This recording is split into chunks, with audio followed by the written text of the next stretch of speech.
Քիչ ես գնում ապարանում բա աշխատանքի ամեն օր։ Այնտեղ ավելի մաչելի է հարաբերականորեն։ Այսինքն ինչ է նշանակում, այս իշխանությունները եկան աղքատ լինելով իշխանության, բոպիկ լինելով իշխանության, սրա մասին չի խոսքը։ Բոպիկ լինել իշխանության եւ այսօր հղպացել են, հարստացել են, իշխանական լծակները կենտրոնացել են իրենց ձեռքում եւ լուրջ գումարներ են արդեն կարողանում վաստակել, թե աշխատավարձի տեսքով, թե այլընտրանքային եկամուտներով։ Եվ խորհուրդ են տալի քաղաքացիներին շուրջ 600,000-ից ավել թոշակառուներն ինչպես կառավարել իրենց գումար 10,000 դրամ տամ թե չտամ, եւ այդ երկու թյուրիմացություն օրենքները մտցրեցին 20% ետ վերադարձ եւ պարտադիր ապահովագրությունը, եւ այս գույքահարկի չարիքը, որը նույնպես ծանր է անդրադառնալու քաղաքացիների վրա, իմ ընտանեկան իմ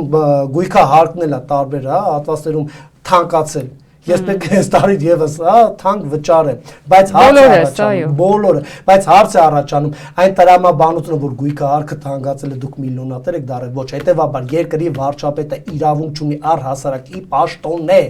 ուղղորդել յուրաքանչյուր քաղաքացու որտեղ աշխատել, որտեղ ապրել, ինչպես ծախսել իր եկամուտը, ինչպես մտածել,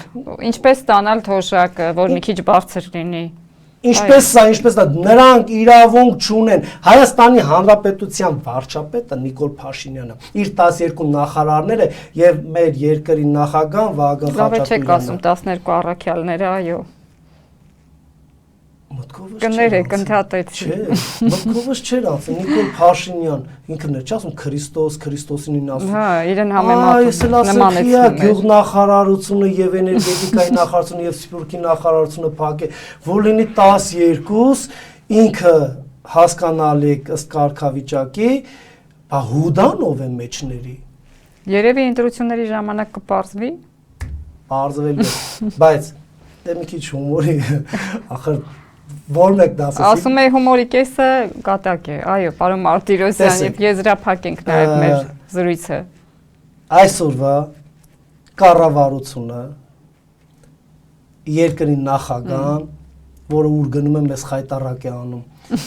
բոլորը, բայց հատկապես այս անձնավորությունը ի պաշտոն է պետք է առաջին հերթին ուսումնասիրեն իրենց աշխատանքի պարտականությունները եւ իրենց համար ըստ իրենց պաշտոնների իրավունքները եւ առաջնորդվեն բացառապես Հայաստանի Հանրապետության սահմանադրությամբ իրենց աշխատանքային իրավունքներով եւ պարտականություններով եւ շատ բան կփոխվի Հայաստանի Հանրապետությունում դրական առումով